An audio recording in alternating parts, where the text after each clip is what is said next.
Uzmanību! Sākam līdzsvara un ķermeņa balansa izkopšanas vingrinājumu kompleksu numur 14.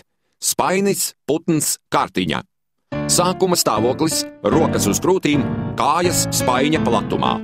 Pirmā pozīcija – tramvaja kartiņas rādīšana aizmugurē stāvošajam. Uz 1. Kreisās rokas atvērto plaukstu pārliekam pāri labajam plecam. Uz 2. Kreiso roku novietojam atpakaļ uz krūtīm. Uz 3.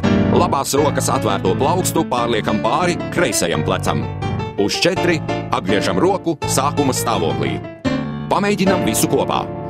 Kartiņa ar kreiso roku 1, sākuma stāvoklis 2. Kartiņa ar labo roku 3, sākuma stāvoklis 4. Vēlreiz atkārtojam. Kartiņa ar kreiso roku 1, sākuma stāvoklis 2. Kartiņa ar labo roku 3, sākuma stāvoklis 4. Paldies!